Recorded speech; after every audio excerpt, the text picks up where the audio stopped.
والمحصنات من النساء إلا ما ملكت أيمانكم كتاب الله عليكم، وأحل لكم ما وراء ذلكم أن تبتغوا بأموالكم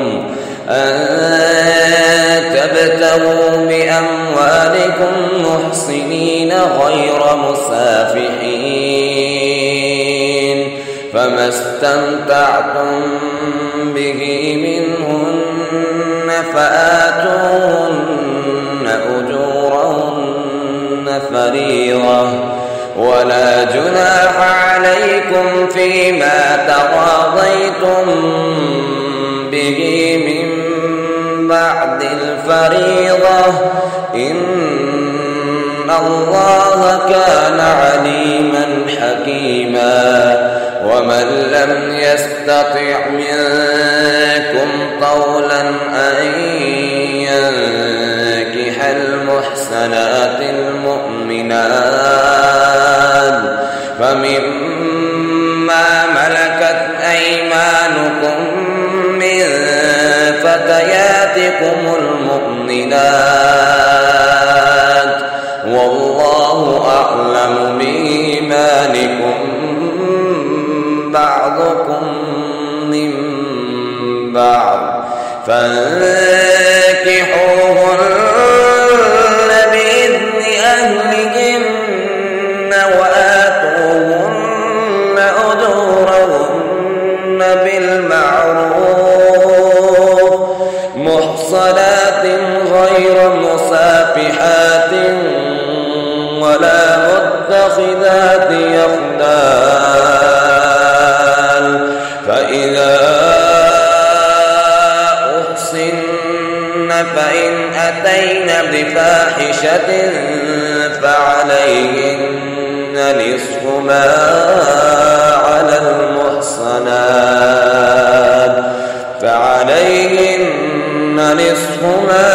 المحصنات من العذاب، ذلك لمن خشي العنة منكم، وأن تصبروا خير لكم، والله غفور رحيم. يريد الله ليبين لكم ويهديكم سنن الذين من قبلكم ويتوب عليكم، والله عليم حكيم.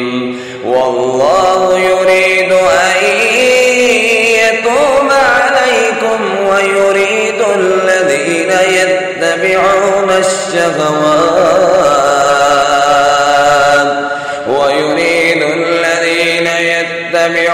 الشهوات أن تميلوا ميلا عظيما.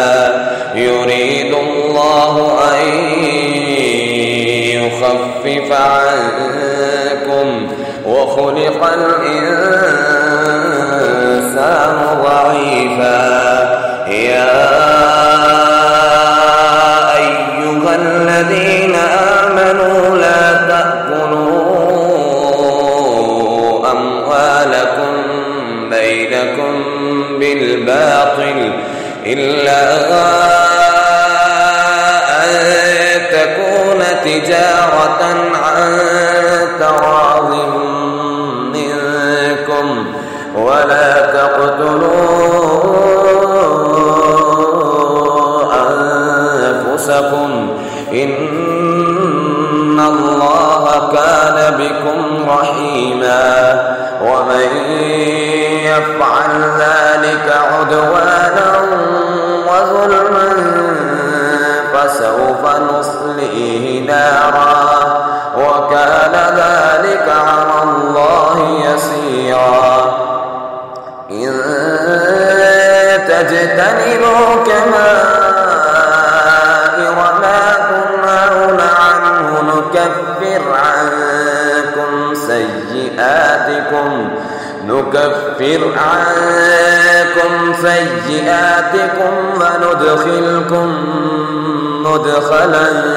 كريما ولا تتمنوا ما فضل الله به بعضكم على بعض للرجال نصيب مما اكتسبوا وللنساء نصيب مما اكتسبن واسألوا الله من فضله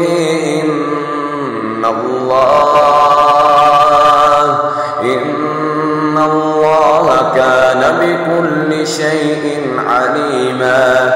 ولكل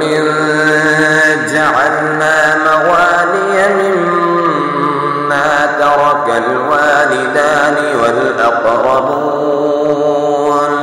والذين عقدت أيمانكم فآتوهم نصيبهم إن الله كان على كل شيء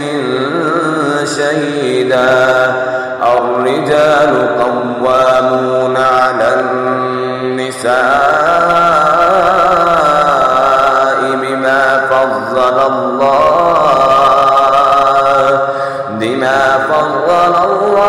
بعضهم على بعض وبما أنفقوا من أموالهم فالصالحات قانتات حافظات للغيب بما حفظ الله واللاتي تخافون نشوزهن فعظوهن واهجروهن في المضاجع واضربوهن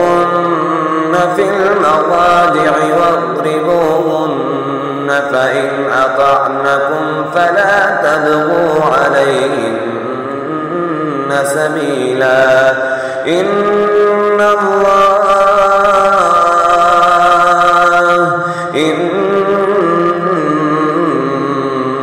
الله كان عليا كبيرا وإن خفتم شقاق بينهما فبعثوا حكما من أهله وحكما من أهلها إن يريدا إصلاحا يوفق الله بينهما إن الله كان عليما خبيرا واعبدوا الله ولا تشركوا به شيئا وبالوالدين إحسانا وبذي القربى واليتامى والمساكين والجار ذي القربى والجار الجنب والصاحب بالجنب وابن السبيل وما ملكت أيمانكم إن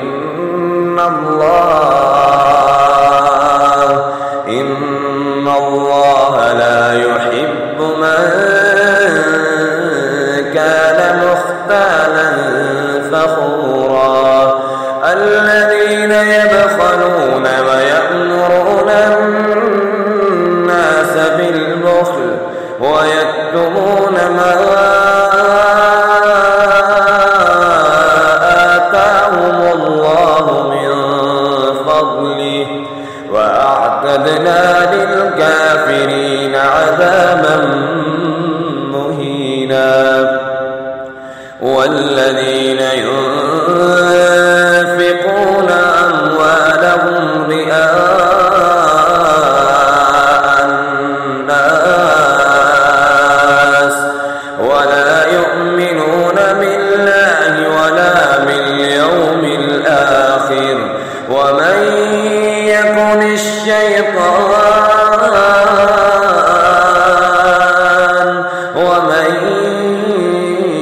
يكن الشيطان له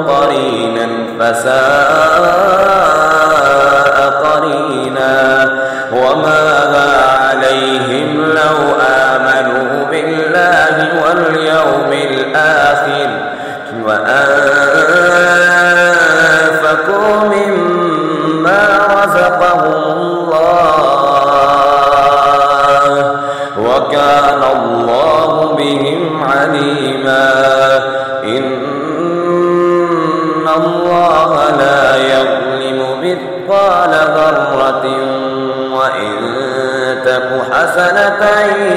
يضاعفها ويؤت من لدنه أجرا عظيما. فكيف إذا جئنا من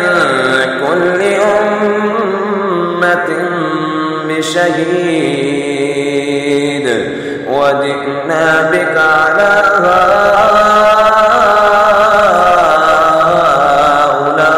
هؤلاء شهيدا. يومئذ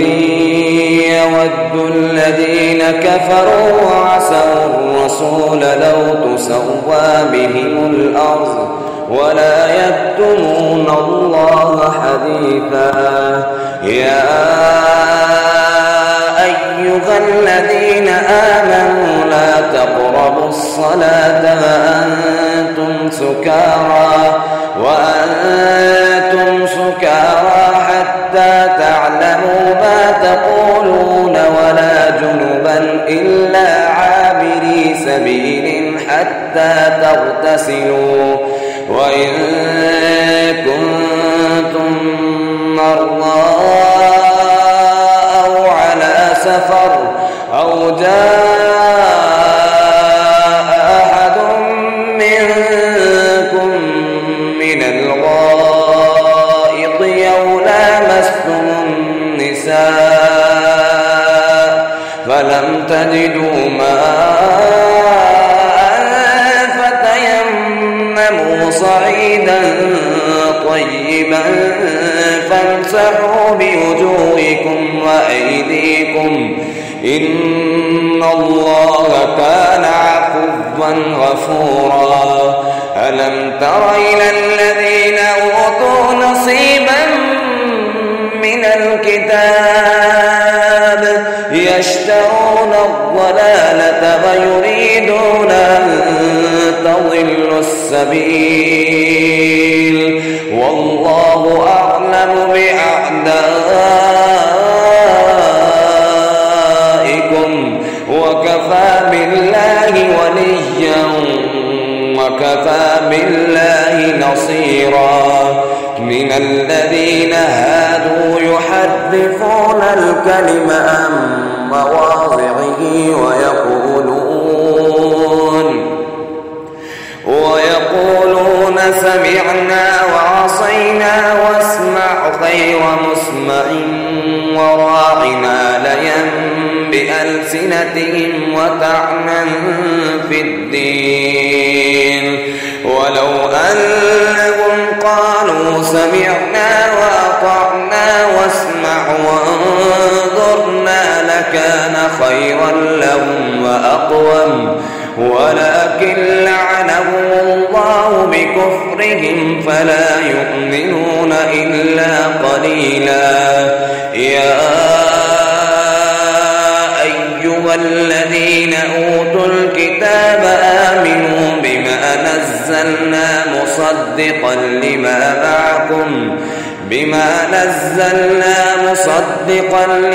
معكم من قبل أن نطمس وجوها فنردها على أدبارها أو نلعنهم كما لعنا أصحاب السبت وكان أمر الله مفعولا. إن الله لا يغفر أن يشرك به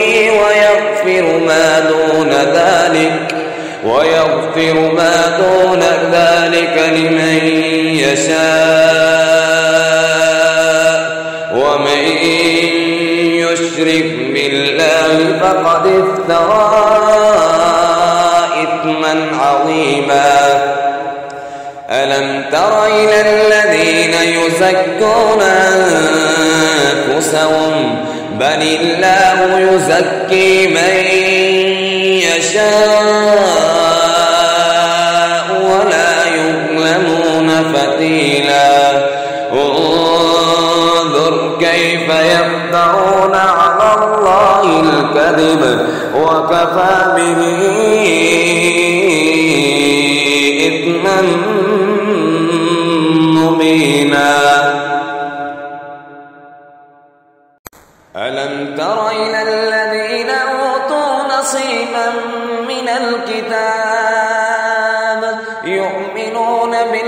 الجبت والطاغوت ويقولون للذين كفروا هؤلاء أهدى من الذين آمنوا سبيلا أولئك الذين لعنهم الله ومن يلعن الله فلن تجد له نصيرا أم لهم نصيب من الملك فإذا لا يؤتون الناس نقيرا أم يحسدون الناس على ما آتاهم الله من فضله فقد آتينا آل إبراهيم الكتاب والحكمة وآتيناهم ملكا عظيما فمنهم من آمن به ومنهم من صد عنه وكفى بجهنم سعيرا إن الذين كفروا بآياتنا سوف نصليهم نارا كلما نضجت جلودهم بدلناهم جلودا غيرها ليذوقوا العذاب إن الله كان عزيزا حكيما والذين آمنوا وعملوا الصالحات سندخلهم جنات تجري من تحتها الأنهار خالدين فيها أبدا لهم فيها أزواج مطهرة وندخلهم ظلا ظليلا إن الله يأمركم أن تؤدوا الأمانات إلى أهلها وإذا حكمتم بين الناس أن تحكموا بالعدل إن الله نعم ما يعظكم به إن الله كان سميعا بصيرا يا أيها الذين آمنوا أطيعوا الله وأطيعوا الرسول وأولي الأمر منكم فإن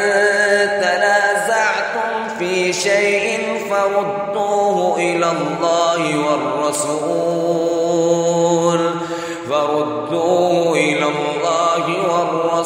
إن كنتم تؤمنون بالله واليوم الآخر ذلك خير وأحسن تأويلا ألم تر إلى الذين يزعمون أنهم آمنوا بما أنزل إليك وما أنزل من قبلك يريدون أن يتحاكموا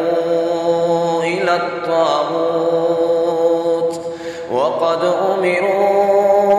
أن يكفروا به ويريد الشيطان أن يضلهم ضلالا بعيدا وإذا قيل لهم تعالوا إلى ما أنزل الله وإلى الرسول رأيت المنافقين يصدون عنك صدودا فكيف إذا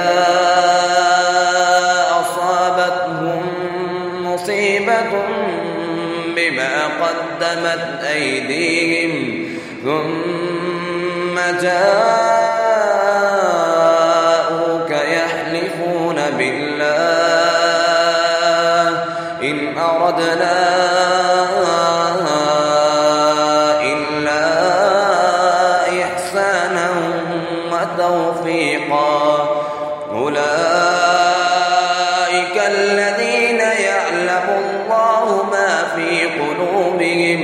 فأعرض عنهم وعظهم وقل لهم في أنفسهم قولا بليغا وما أرسلنا من رسول إلا ليطاع بإذن الله ولو أنهم إذ ظلموا أنفسهم جاءوك فاستغفروا الله واستغفر لهم الرسول لوجدوا الله توابا رحيما فلا وربك لا يؤمنون حتى يحكموك فيما شجر بينهم ثم لا يجدوا في أنفسهم حرجا مما قضيت ويسلموا تسليما ولو أنا كتبنا عليهم أن اقتلوا أنفسكم أم اخرجوا من دياركم ما فعلوه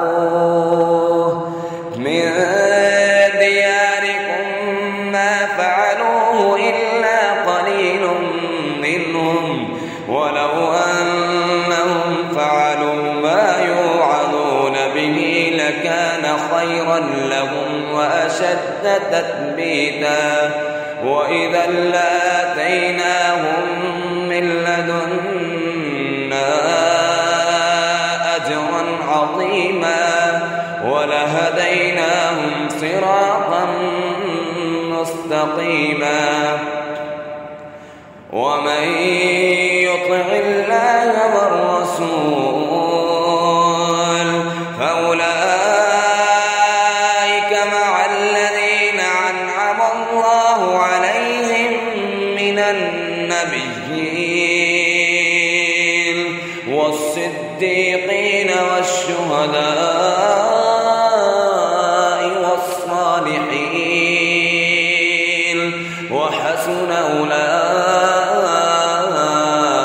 رفيقا ذلك الفضل من الله وكفى بالله عليما يا أيها الذين آمنوا خذوا حذركم فانفروا ثبات أو انفروا جميعا وإن منكم لمن ليبطئن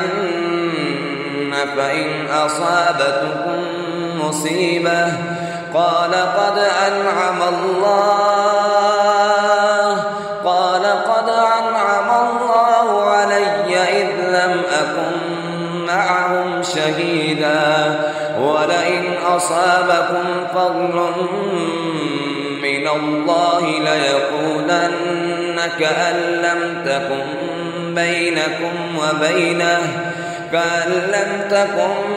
بينكم وبينه مودة يا ليتني كنت معهم فأفوز فوزا عظيما فليقاتل في سبيل الله الذين يشرون الحياة الدنيا بالآخرة ومن يقاتل في سبيل الله فيقتل أو يغلب فسوف نؤتيه أجرا عظيما وما لكم لا تقاتلون في سبيل الله والمستضعفين من الرجال والنساء والولدان الذين يقولون ربنا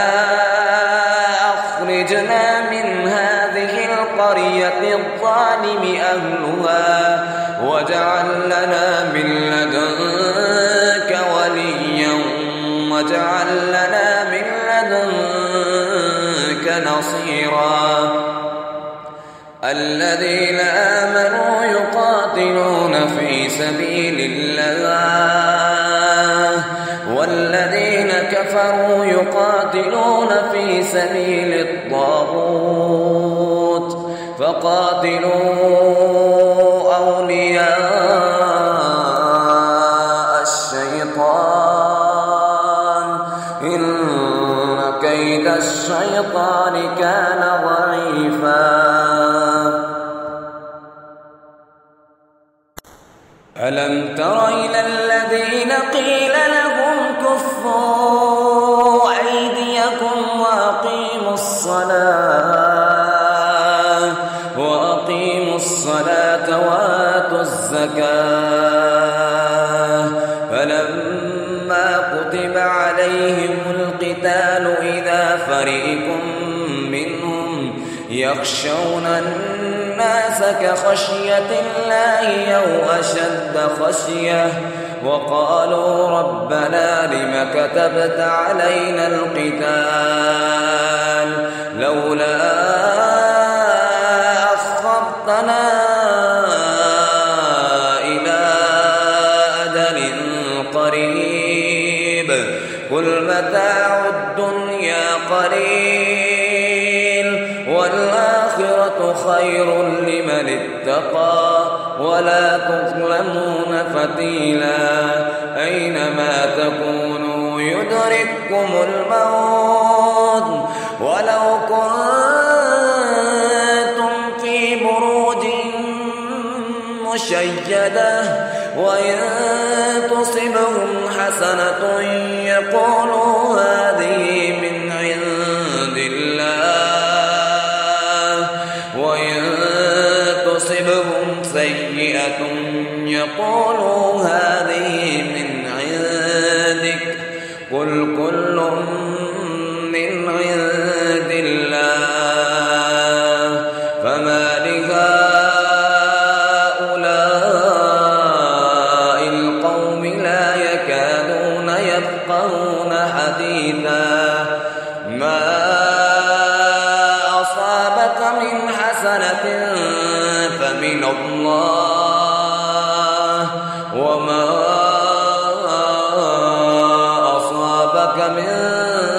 سيئة فمن نفسك وأرسلناك للناس رسولا وكفى بالله شهيدا من يطع الرسول فقد أطاع الله ومن تولى فما أرسلناك عليهم حفيظا ويقولون طاعة فإذا برزوا من عندك بيت طائفة منهم غير الذي تقول والله يكتب ما يبيتون فأعرض عنهم وتوكل على الله وكفى بالله وكيلا أفلا يتدبرون القرآن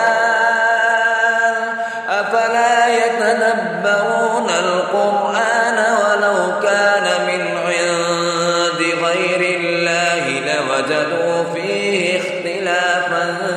كثيرا وإذا جاءهم أمر من الأمن أو الخوف أطاعوا به ولو ردوه إلى الرسول وإلى أولي الأمر منهم لعلمه الذين يستنبطونه منهم ولولا فضل الله عليكم ورحمته لاتبعتم اتبعتم الشيطان إلا قليلا فقاتل في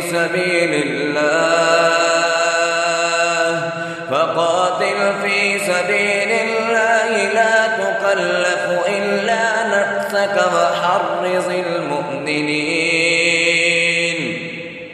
عسى الله أن يكف بأس الذين كفروا والله أشد بأسا وأشد تنكيلا من يشفع شفاعة حسنة يكن له نصيب منها ومن يشفع شفاعة سيئة يكن له كفل منها وكان الله على كل شيء مقيتا. وإذا حييتم بتحية فحيوا بأحسن منها أو ردوها إن الله كان على كل شيء حسيبا. الله لا إله إلا هو ليجمعنكم إلى يوم القيامة لا ريب فيه ومن أصدق من الله حديثا. فما لكم في المنافقين فئتين والله أركسهم بما كسبوا أتريدون أن تهدوا من أضل الله ومن يضلل الله فلن تجد له سبيلا. ودوا لو تكفرون كما كفروا فتكونون سواء فلا تتخذوا منهم أولياء حتى يهاجروا في سبيل الله فإن تولوا فخذوهم واقتلوهم حيث وجدتموهم ولا تتخذوا منهم وليا ولا نصيرا إلا الذين يصلون إلى قوم بينكم وبينهم ميثاق أو جاءوكم حصنت صدورهم أن يقاتلوكم أو يقاتلوا قومهم ولو شاء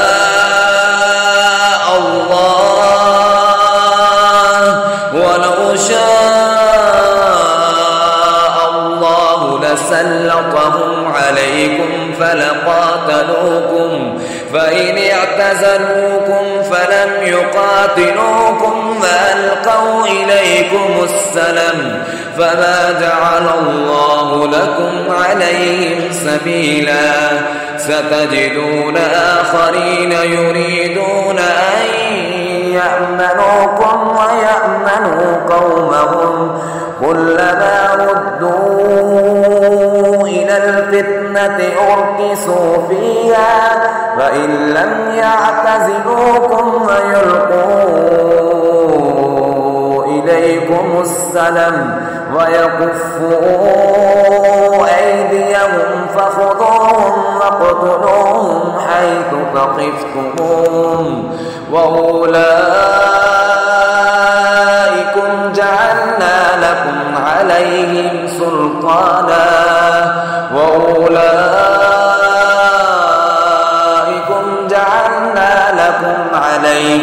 سلطانا مبينا. وما كان لمؤمن أن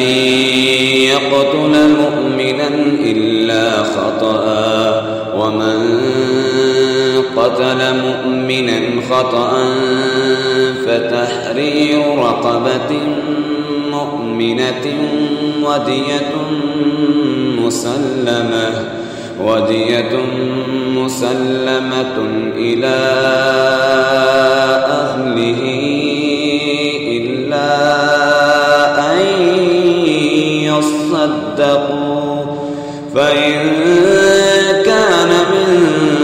قوم عدو لكم وهو مؤمن فتحرير رقبة مؤمنة وإن كان من قوم بينكم وبينهم ميثاق فدية مسلمة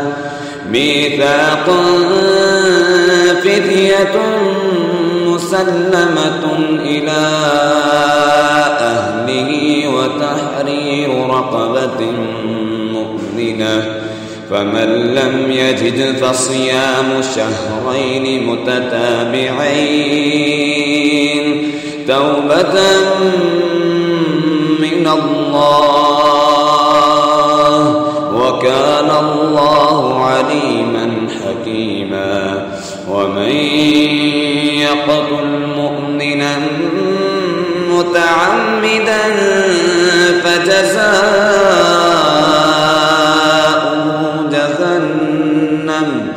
فجزاؤه جهنم خالدا فيها وغضب الله عليه ولعنه وأعد له عذابا عظيما يا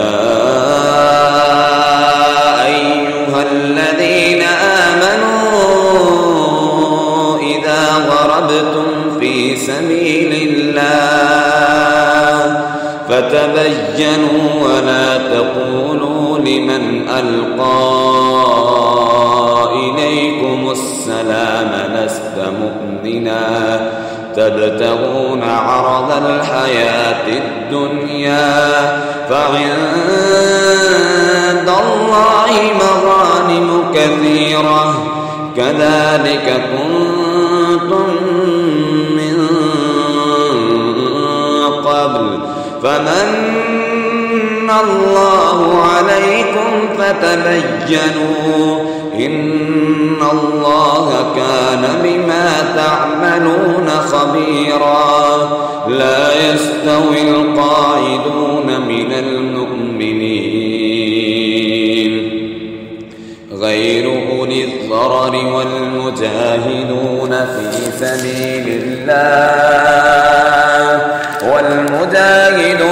في سبيل الله بأموالهم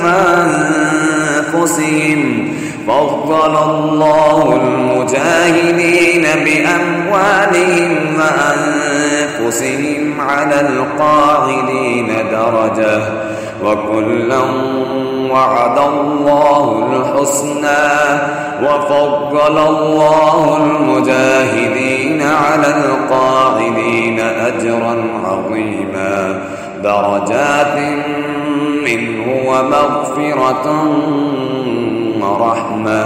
وكان الله غفورا رحيما إن الذين توفاهم الملائكة ظالمي أنفسهم قالوا فيم كنتم قالوا كنا مستضعفين في الأرض قالوا ألم تكن أرض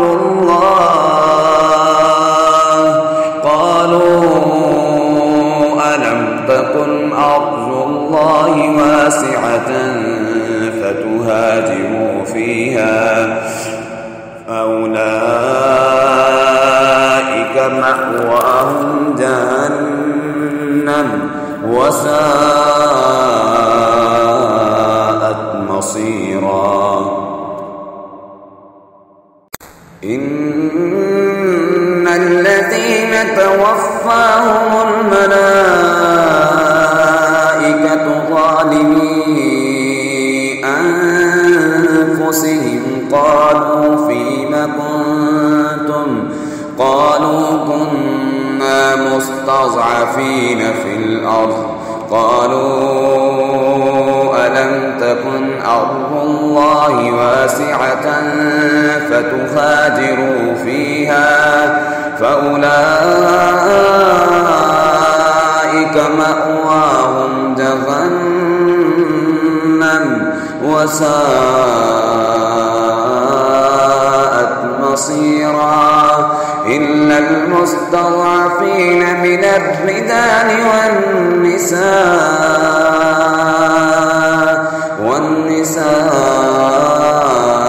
والولدان لا يستطيعون حيلة ولا يهتدون سبيلا فأولئك عسى الله أن يعفو عنهم وكان الله عفوا غفورا ومن يهاجر في سبيل الله يجد في الأرض مراغما كثيرا وسعة ومن يخرج من بيته مهاجرا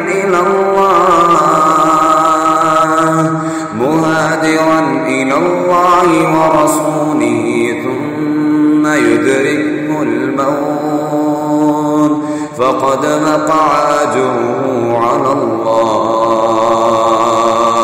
وكان الله غفورا رحيما وإذا ضربتم في الأرض فليس عليكم جناح أن تقصروا من الصلاة إن خفتم أن يفتنكم الذين كفروا إن الكافرين كانوا لكم عدوا مبينا وإذا كنت فيهم فأقمت لهم الصلاة فلتقم طائفة منهم معك وليأخذوا أسلحتهم فإذا سجدوا فليكونوا من ورائكم ولتأت طائفة أخرى لم يصلوا فليصلوا معك وليأخذوا حذرهم وأسلحتهم ود الذين كفروا لو تغفلون عن أسلحتكم وأمتعتكم فيميلون عليكم ميلة واحدة ولا جناح عليكم إن كان بكم أذى من مطر أو كنتم مرضى أن تضعوا أسلحتكم وخذوا حذركم إن الله أعد للكافرين عذابا مهينا فإذا قضيتم الصلاة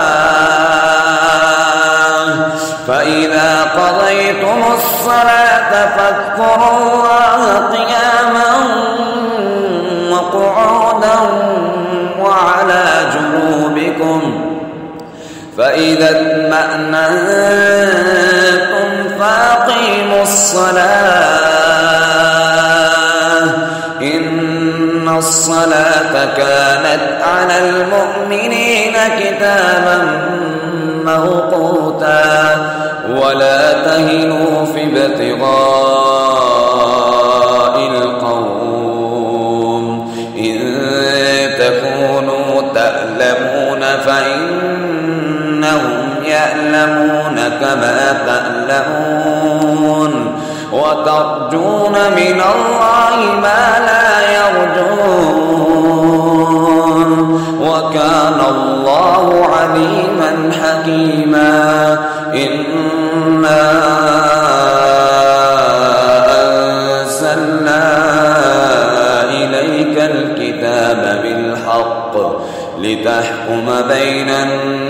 الناس بما أراك الله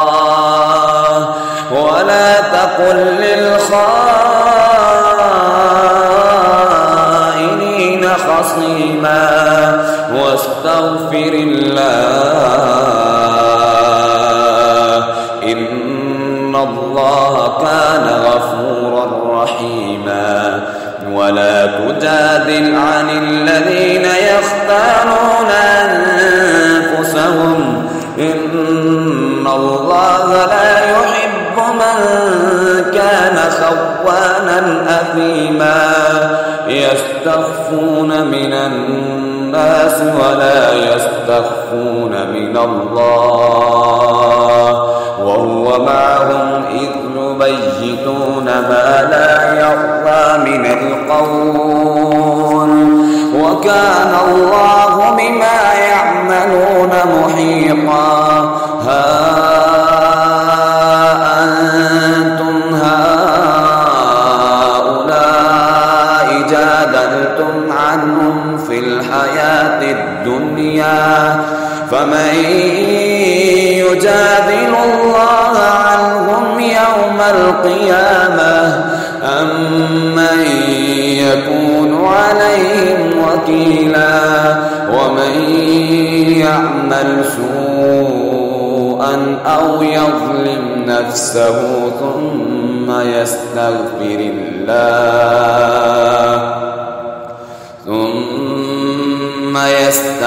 الله يجد الله غفورا رحيما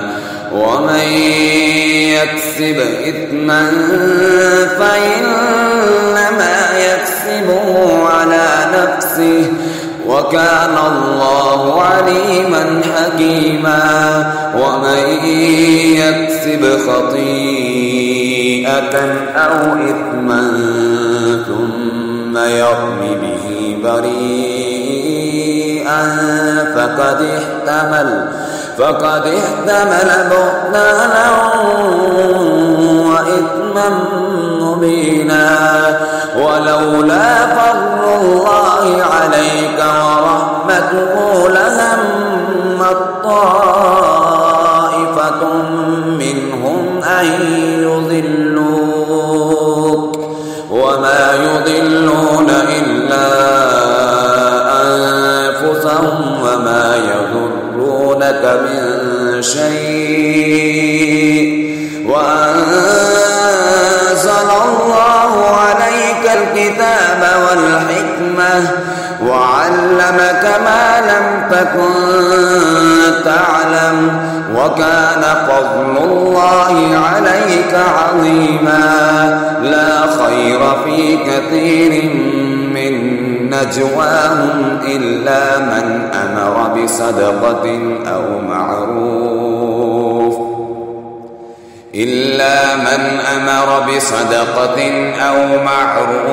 أو إصلاح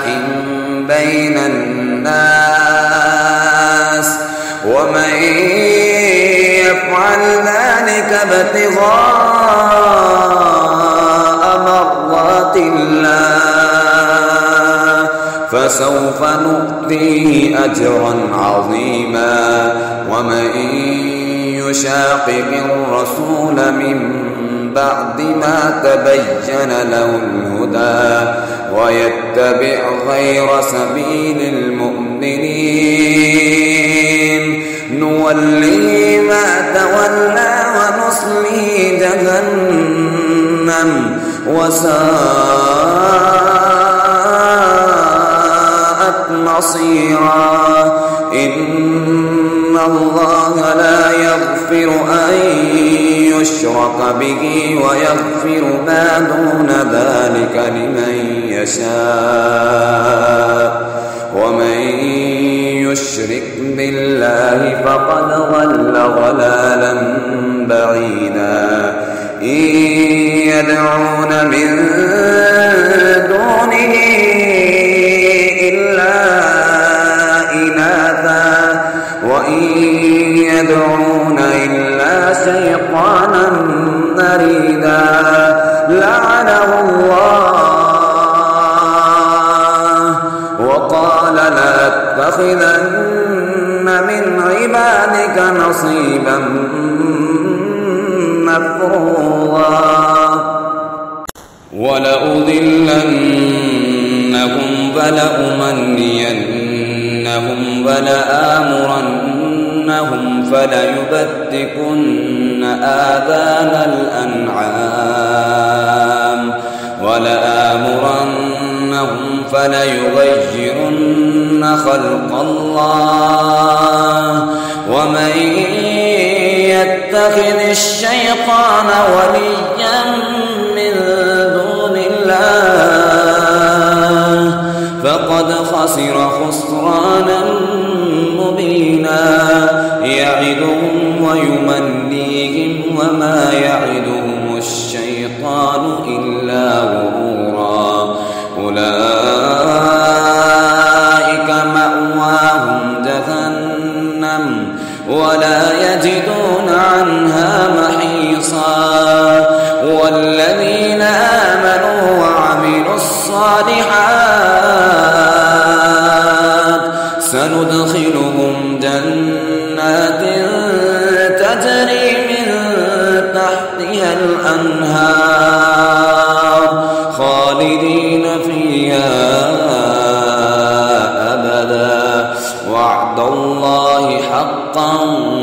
ومن أصدق من الله قيلا ليس بأمانيكم ولا أماني أهل الكتاب من يعمل سوءا يجز به ولا يجد له من دون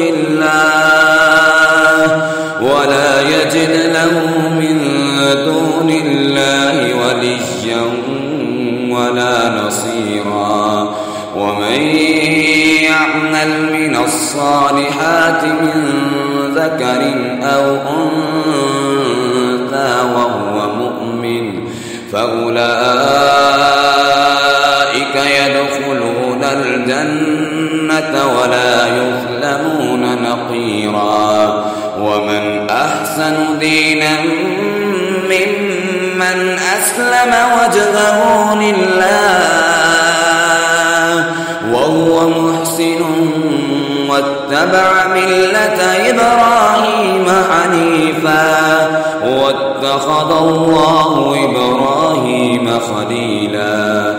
ولله ما في السماوات وما في الأرض وكان الله بكل شيء محيطا ويستفتونك في النساء قل الله يفتيكم فيهن وما يتلى عليكم في الكتاب في يتامى النساء اللاتي لا تؤتونهن ما كتب لهن وترغبون أن تنكحوهن والمستضعفين من الولدان وأن تقوموا لليتامى بالقسط وما تفعلوا من خير فإن الله كان به عليما وإن امرأة خافت من بعلها نشوزا أو إعراضا فلا جناح عليهما أن يصلحا بينهما صلحا والصلح خير وأحضرت الأنفس الشح فإن تحسنوا وتتقوا فإن الله كان بما تعملون خبيرا ولن تستطيعوا أن تعدلوا بين النساء ولو حرصتم فلا تميلوا كل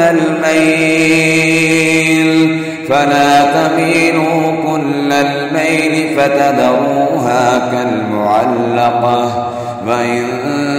تصلحوا وتتقوا فإن الله كان غفورا رحيما وإن يتفرقا يغني الله كلا من سعته وكان الله واسعا حكيما ولله ما في السماوات وما في الأرض ولقد وصينا الذين أوتوا الكتاب من قبلكم وإياكم أن اتقوا الله وإن تكفروا فإن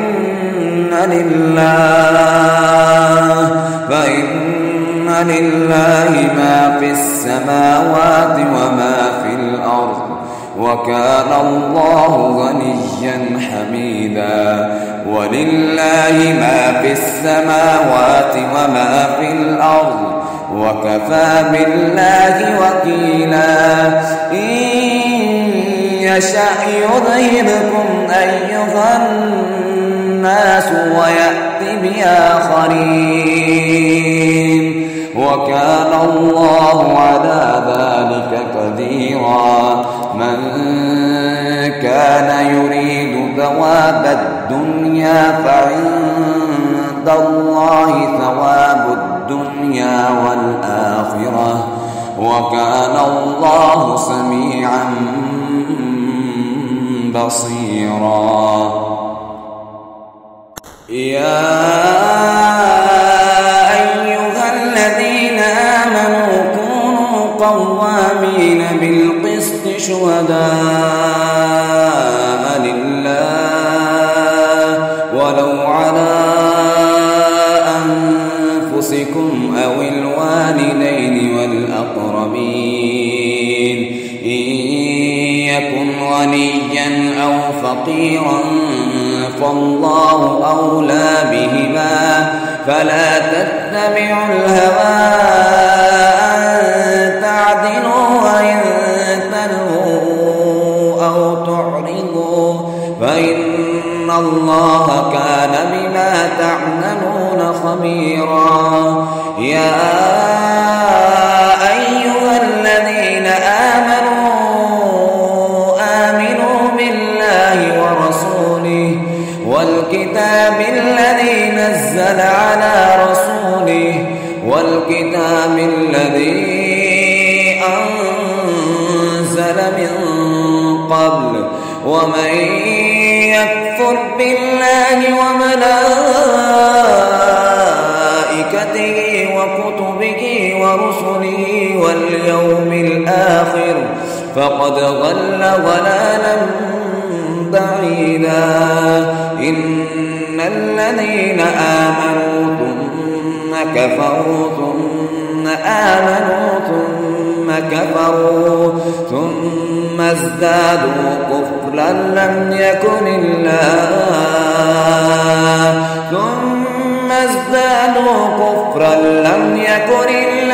ليغفر لهم ولا ليهديهم سبيلا بشر المنافقين بأن لهم عذابا أليما الذين يتخذون الكافرين أولياء من دون المؤمنين أيبتغون عندهم العزة فإن العزة لله جميعا وقد نزل عليكم في الكتاب أن إذا سمعتم آيات الله يكفر بها ويستهزأ بها فلا تقعدوا معهم حتى يخوضوا في حديث غيره إنكم إذا مثلهم إن الله جامع المنافقين والكافرين في جهنم جميعا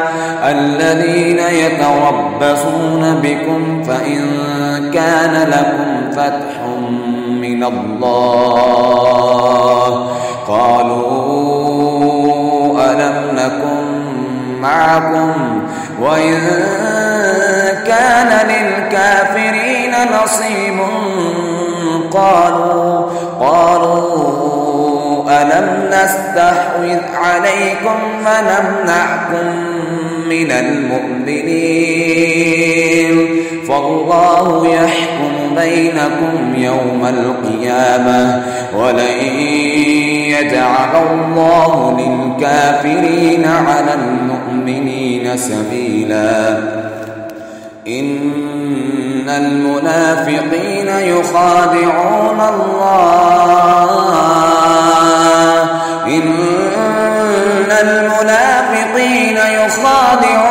الله وهو خادعهم وإذا قاموا إلى الصلاة قاموا كسالى يراءون الناس ولا يذكرون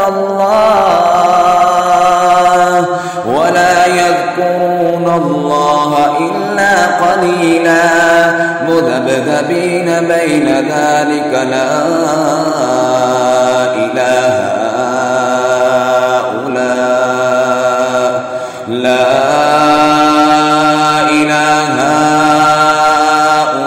هؤلاء ولا